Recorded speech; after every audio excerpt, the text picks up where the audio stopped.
Hello दोस्तों, आप सभी को मेरा नमस्कार। आशा करती हूँ आप सभी अच्छे होंगे। चैनल को शेयर करें और सब्सक्राइब करें। अन्य लोगों से भी चैनल को शेयर और सब्सक्राइब करवाएं प्लीज़।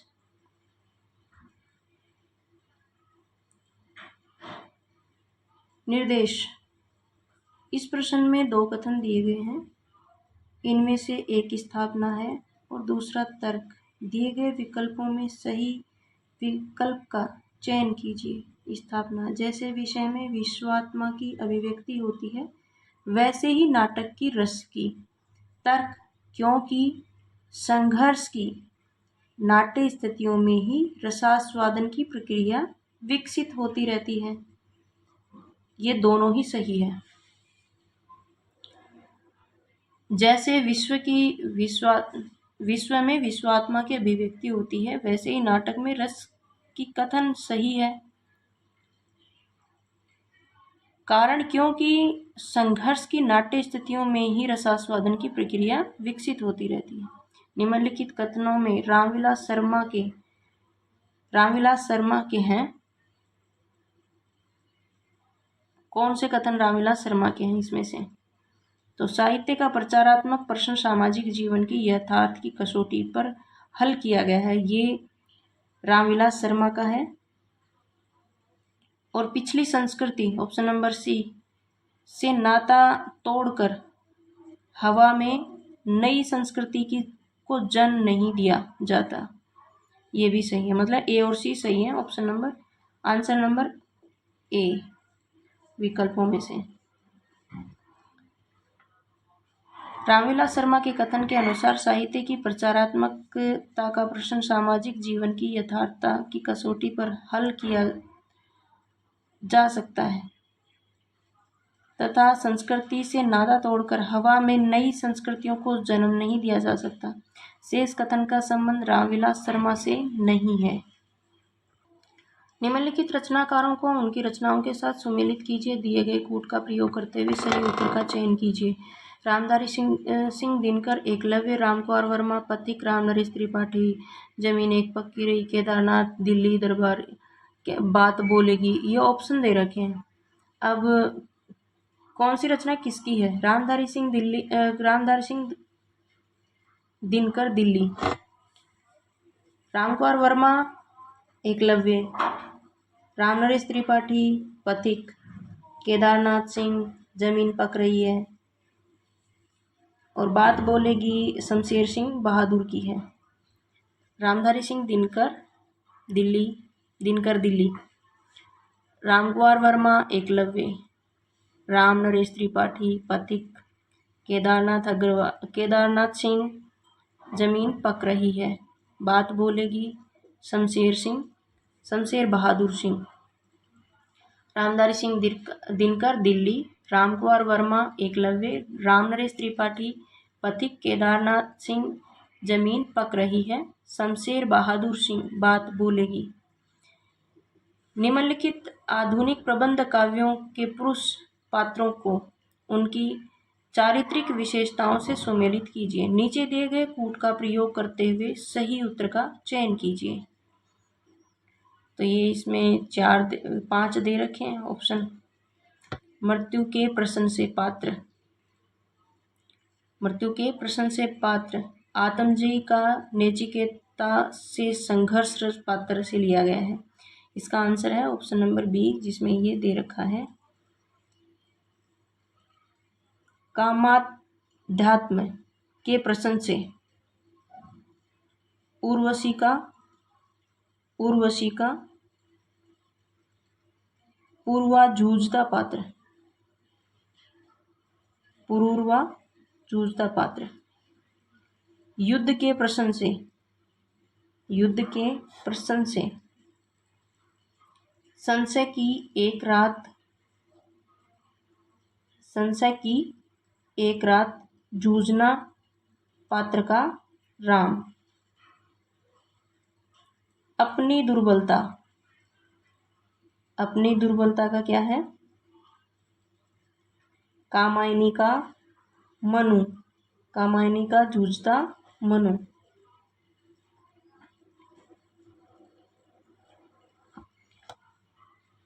मृत्यु के प्रश्न से जूझता पात्र आत्मजयी नचिकेता, कामाध्यात्म के प्रश्न से जूझता पात्र उर्वशी का पुरुरवा, युद्ध के प्रश्न से संशय की एक रात का जूझता पात्र काराम, अपनी दुर्बलताओं में कामायनी का मनु से संघर्षरत पात्र। प्रश्न में दो कथन दिए गए हैं, इनमें से एक की स्थापना करना है, दूसरा तर्क दिया गया है। कौन सा सही है, कौन सा? अभिकथन क्या है? काव्य और कला सृजन संघर्ष का फल है। तर्क, क्योंकि सृजनशीलता व्यक्तित्व गतिशीलता के साथ अपने समय के अभावों और दबावों से जूझता है। काव्य और कला सृजन संघर्ष का फल, क्योंकि सृजनशील व्यक्तित्व गतिशीलता के साथ अपने समय के अभावों और दबावों से जूझता है। यह अतः अभिकथन ए सही और तर्क आर दोनों सही है। प्रश्न में दो कथन दिए गए हैं, एक कथन तो दूसरा तर्क। अभिकथन क्या है इसमें? कला भी ज्ञान का एक प्रकार और सत्य की उपलब्धि की एक साधना है। तर्क क्या है? क्योंकि कला जगत में भी कलाकार के चित्त में जब वस्तु सत्य उद्भाषित होता है तभी वह श्रेष्ठ कला रचना में प्रवृत्त होता है, इसलिए हर महान कलाकृति सत्य में समन्वित होती है। कला भी ज्ञान का एक प्रकार और सत्य की उपलब्धि की एक साधना है। सही है, क्योंकि कला जगत में भी कलाकार के चित्त में जब वस्तु सत्य उद्भाषित होता है तभी वह श्रेष्ठ कला रचना में प्रवृत्त होता है, इसलिए हर महान कलाकृति सत्य से समन्वित होती है। निम्नलिखित प्रश्न में दो कथन दिए गए हैं, जो इनमें से एक स्थापना है, दूसरा तर्क है। कूट के लिए विकल्पों में सही विकल्प का चयन कीजिए। अभिकथन, संचारी भावों के उदय होने से रसावस्था की स्थापना का स्थायित्व प्राप्त होता है। तर्क है, क्योंकि विभाव अनुभव तथा संचारी भाव स्थायी भावों के सहायक और वर्धक होते हैं। संचारी भावों, इसका आंसर है दोनों सही है। संचारी भावों के उदय होने से रसावस्था को स्थायित्व प्राप्त होता है, क्योंकि विभाव अनुभाव और संचारी भाव स्थायी भावों में सहायक और वर्धक होते हैं। अतः कथन तथा तर्क दोनों सही हैं। प्रश्न में दो कथन दिए गए हैं, इनमें से एक स्थापना, दूसरा तर्क। कूट में दिए गए विकल्पों में सही विकल्प का चयन कीजिए। अभिकथन, छायावाद का रीति काव्य की भांति शुद्ध मार्शल प्रेम का काव्य है, क्योंकि छायावादी कविता में व्यक्तिनिष्ठ वासना की अभिव्यक्ति हुई है। इसमें दोनों ही गलत हैं। छायावाद रीतिकाल की भांति शुद्ध मार्शल प्रेम का काव्य है, सही नहीं है, क्योंकि छायावाद की प्रकृति चित्रण सौंदर्य बोध और रहस्यवाद के साथ मार्शल प्रेम तथा देश प्रेम की भावना विद्यमान है, किंतु छायावादी कविता में व्यक्तिनिष्ठ वासना की अभिव्यक्ति नहीं हुई है। अतः ए और आर दोनों गलत हैं। प्रश्न के दो कथन दिए गए हैं, इनमें से एक स्थापना, दूसरा तर्क। अभिकथन, बिंब विधान और चित्रात्मकता काव्य में महत्वपूर्ण उपादान है।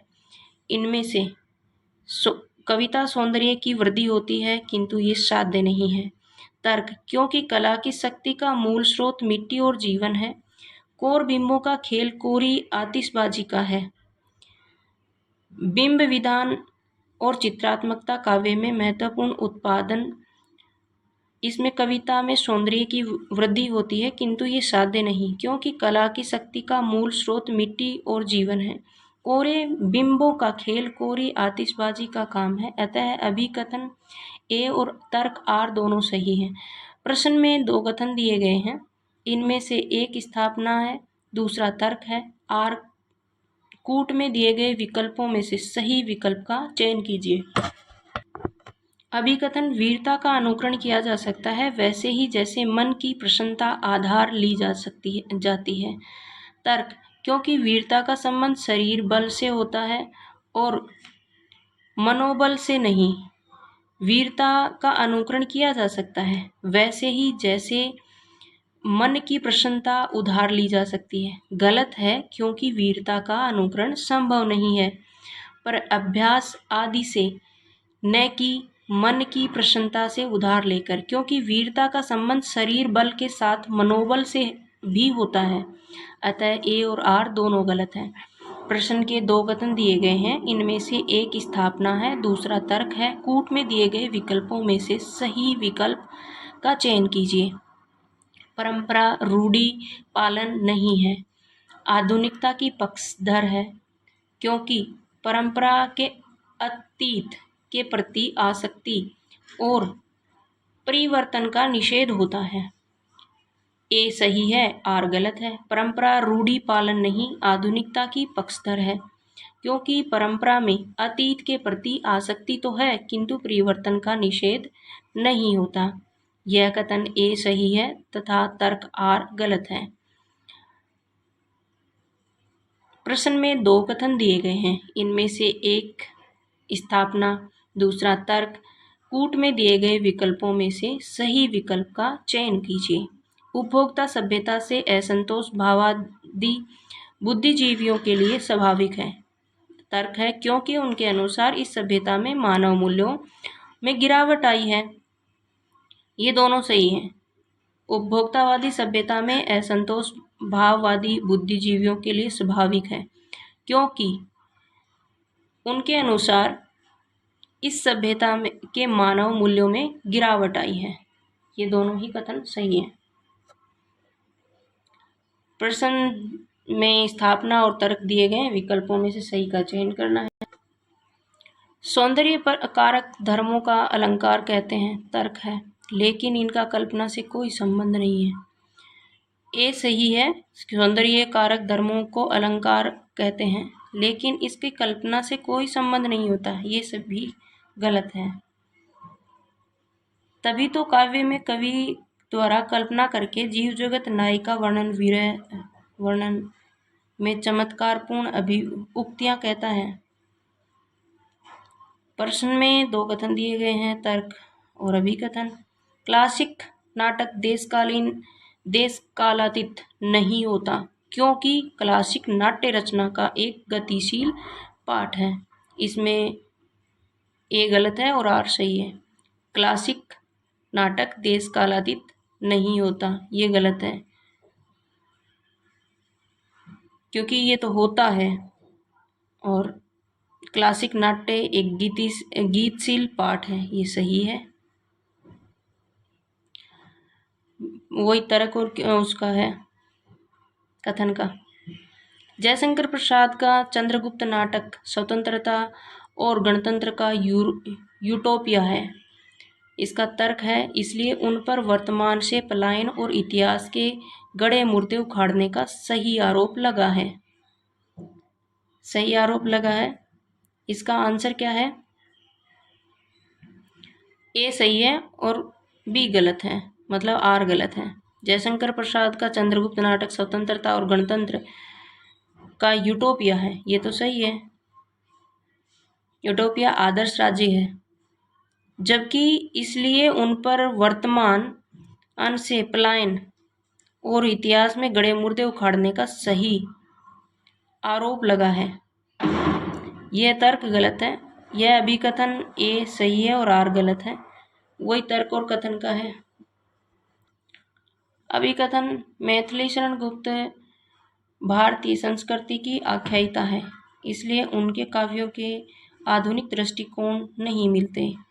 इसमें मैथिली शरण गुप्त भारतीय संस्कृति की आख्यायिका है, ये सही है। फिर अगला क्वेश्चन भी वही तर्क और कथन वाला है। ब्रह्म कल्पना और प्रातिविज्ञान के विरुद्ध प्रतीक्षा और ठोस अनुभव को महत्व देना आधुनिक का प्रमुख लक्षण माना जा सकता है। इस अनुभववादी दृष्टिकोण का प्रभाव काव्य की रचना प्रक्रिया और रसास्वादन की प्रणाली पर भी पड़ता है। ए सही है और आर सही है। भ्रम कल्पना और प्रातिविज्ञान के विरुद्ध प्रत्यक्ष और ठोस अनुभव को महत्व देना आधुनिक बोध का प्रमुख लक्षण माना जा सकता है। सही है, क्योंकि इस अनुभववादी दृष्टिकोण का प्रभाव काव्य की रचना प्रक्रिया और रसास्वादन की प्रणाली पर भी पड़ता है। अतः है स्थापना ए, तर्क आर दोनों सही हैं। प्रश्न के दो कथन दिए गए हैं। इनमें से स्थापना और तर्क वे शब्द जो आज अमूर्त विचारों के वाहक हैं, आरंभ के अनुभूत वस्तुओं के कारक हैं। वस्तुओं के कारक नहीं, वस्तुओं के व्यंजक थे। तर्क दिया गया है, इसलिए सादृश्य विधान भाषा की मूल प्रकृति नहीं है। इसमें ऊपर वाला जो अभिकथन है वो तो सही है। वे शब्द जो आज अमूर्त विचारों के वाहक, आरंभ में अनुभूत वस्तुओं के व्यंजक थे, परंतु इसका तर्क सही नहीं है। अगला क्वेश्चन भी वही तर्क और कथन का है। प्रगतिवादी कवियों ने अधिकांशतः प्रकृति के उन्हीं रूपों का चित्रण किया है, इनमें से उन्हें मनुष्य के सामाजिक जीवन की कोई गहरी अर्धछाया दिखाई पड़ी। तर्क है, इसलिए इसमें सुपरिचित ग्राम्य प्रकृति के स्थान पर प्रकृति का वन्य और पर्वतीय रूप चित्रित हुआ है। इसमें ए तो सही है और आर गलत है। प्रकृतिवादी कवियों की अधिकांशतः प्रकृति के उन्हीं रूपों का चित्रण किया गया है जिनमें मनुष्य के सामाजिक जीवन का कोई गहरी अर्धछाया दिखाई पड़ी। कथन सही है और इसका जो तर्क है वो गलत है। सुपरिचित ग्राम्य प्रकृति के स्थान पर प्रकृति का वन्य और पर्वतीय रूप चित्रित हुआ है, नहीं हुआ उसका। फिर से तर्क और कथन। कहानी छोटे छोटे मुंह बड़ी बात करती है, लेकिन लघु आकार के कारण कहानी संपूर्ण जीवन बोध और सामाजिक सत्य की को प्रकाशित नहीं कर पा सकती। आर गलत है इसमें, क्योंकि ए तो सही है। इसमें कहानी छोटे मुंह बड़ी बात करती है। कहानी की कल्पना का भाव प्रवणता अत्यधिक होने से हमें वास्तविक जगत तथा एवं मिथ्या जगत को भी समझने में सहायक तो है, किंतु कहानी अपनी क्षमता से अधिक भाव अथवा दशा बताई जाती है। अतः कहानी छोटे मुंह बड़ी बात की लोकोक्ति को सत्य करती है, लेकिन लघु आकार के कारण कहानी संपूर्ण जीवन बोध और सामाजिक सत्य को प्रकाशित कर सकती है। अतः दिया गया तर्क गलत है, इसलिए अभिकथन ए सही है और आर गलत है। प्रश्नों में दो कथन दिए गए हैं, इनमें से एक स्थापना, दूसरा तर्क। कूट में दिए गए विकल्पों में से सही विकल्प का चयन कीजिए। अभिकथन है, नारीवाद पितृसत्तात्मक समाज के संघर्ष का विमर्श है, इसलिए हिंदी का संपूर्ण स्त्री लेखन अपने लिए पुरुषों के अस्तित्व को नकारता है। इसमें ए तो सही है, नारी पितृसत्तात्मक समाज में संघर्ष का विमर्श है, पर आर सही नहीं है, नकारता कहाँ है। काव्य श्रवण का नाट्य दर्शन से आविर्भूत रस आनंद का ही पर्याय होता है, क्योंकि पश्चिमी शास्त्रों में रस को ब्रह्मानंद का समानार्थी कहा गया है। इसमें ए सही है, काव्य श्रवण के नाट्य दर्शन से आविर्भूत रस आनंद का ही पर्याय होता है। तर्क गलत है इसका,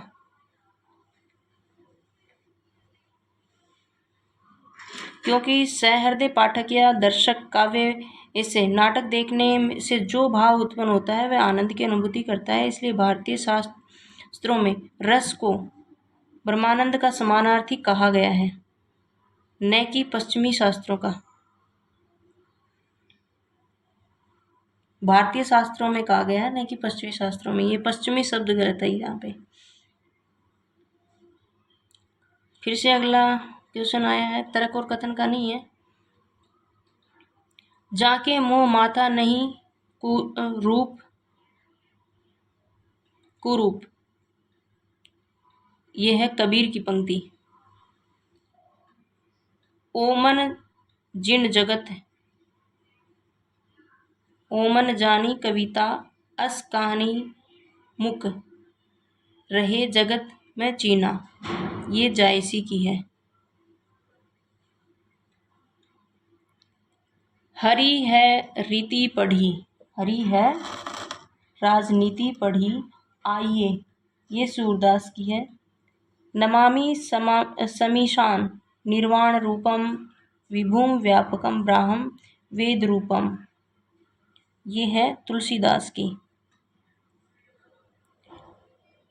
जाके मुँह माथा नहीं रूप कुरूप, कबीर की ओ मन जनी जगत में चीना, जायसी की। हरी है राजनीति पढ़ी आए, सूरदास की। नमामि समीशान निर्वाण रूपम विभुम व्यापकम ब्रह्म वेद स्वरूपम, तुलसीदास।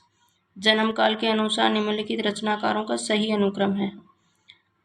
सही अनुक्रम ए में ही है। श्रीधर पाठक, अयोध्या सिंह उपाध्याय, हरिओद, जयशंकर प्रसाद और सुमित्रानंदन पंत।